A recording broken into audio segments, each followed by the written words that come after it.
Hello வணக்கம். இது உங்கள் சிவி ஜோன். ஸோ எல்லாரும் எப்படி இருக்கீங்க? இன்றைக்கி பார்த்தீங்கன்னா பயங்கரமான ப்ரொமோ வந்திருக்கு. இந்த ப்ரொமோ பார்க்கும்போது இன்னும் அது விக்கல் சீக்கிரம் தான் இப்போ வெளியே போகிறாரு மிட்வீக் விஷயம்ல. ஒன்றுமே புரிய மாட்டுதே அப்படின்ற மாதிரி இருக்குது. ஆனால் பிக் பாஸ் சொல்கிறத வந்து இந்த ப்ரொமோவில் வச்சு நம்ம பார்க்கும்போது அதெல்லாம் வந்து நம்பிடக்கூடாது.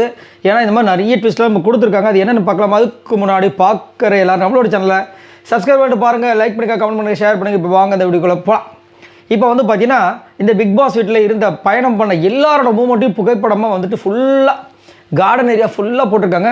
நம்ம விக்ரம காமிக்குமோ அந்த பக்கம் பார்த்தீங்கன்னா கையை தூக்குன மாதிரி நம்ம வினோத்தோட ஸ்டில் இருந்துச்சு, செம்ம மாதம் இருந்துச்சு. ஸோ எல்லாரோட ஃபோட்டோவும் இருக்கு போல இருக்குது. ஒரு பக்கம் சுபிக்ஷாவோட ஃபோட்டோ பார்த்தேன், ஆதரி ஃபோட்டோ பார்த்தேன். ஸோ நிறைய விஷயங்கள் சூப்பராக இருந்துச்சு.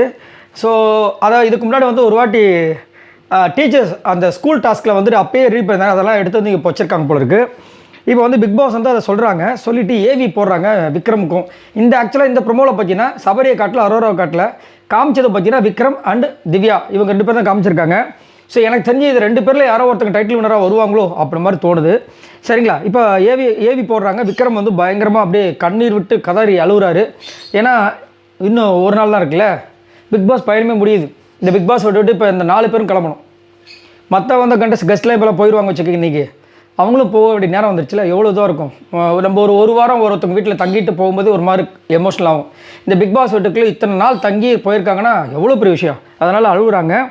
அதுக்கப்புறம் பிக் பாஸ் வந்து சொல்கிறாரு ஒரு வார்த்தை விக்கல் விக்ரம் பார்த்து, விக்கல் விக்ரமாக உள்ளே வந்த நீங்கள் இன்றைக்கு என்னோட விக்கியாக இந்த வீட்டை விட்டு வெளியே போகிறீங்க. வீட்டை விட்டு வெளியே போகிறது எனக்கு பெருமையாக இருக்குன்றாரு. வீட்டை விட்டு போகிறதா என்ன சொல்கிறீங்க பிக் பாஸ்? ஊராக போகிறாரு அப்படின்ற மாதிரி இருந்துச்சு. ஏன்னா ஆல்ரெடி வந்து ஒரு விஷயம் போயிட்டுருக்கு, மிட்வீக் விஷயம்லாம் ஒரு பெரிய விக்கெட் போகிறாங்க அப்படின்னு. என்ன ஒன்றுமே புரியலையப்பா அப்படின்ற மாதிரி இருந்துச்சு. இன்னொன்று திவ்யாவுக்கு வந்து ஒரு சூப்பரான விஷயத்த சொல்கிறார். என்னென்னா பிக் பாஸ் சொல்கிறார், இந்த வீட்டில் யாரையும் சம்பாதிக்கலைன்னு சொன்னீங்கல்ல, தவறு. என்ன சம்பாதிச்சிருக்கீங்க அப்படி மாதிரி சொன்னோன்னே அவங்க அப்படியே எமோஷனலாக அப்படியே அழுது கீழே அப்படியே உட்காந்துடுறாங்க.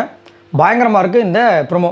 ஸோ இன்னும் இந்த ஏவியெல்லாம் பார்க்கும்போது ரொம்ப நல்லாயிருக்கும். ஏன்னா 4 பேரோட விஷயங்கள் என்னென்ன வருதுன்றது ஒரு பெரிய எதிர்பார்ப்பு.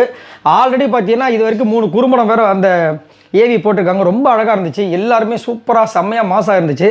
ஸோ யாரெல்லாம் இந்த ஏவிக்காக வெயிட் பண்ணிட்டுருக்கீங்க இந்த 4 பேரோட ஏவியை பார்க்குறதுக்கு அப்படின்னு சொல்லுங்கள். அது மட்டும் இல்லாமல் இந்த மிட்வீக் எவிக்ஷனில் ஒரு பக்கம் அரோரா அப்படின்ற மாதிரிலாம் சொல்லிட்டு இருக்காங்க. பட் இது வரைக்கும் அஃபிஷியல் எதுவும் அப்டேட்டும் வரல.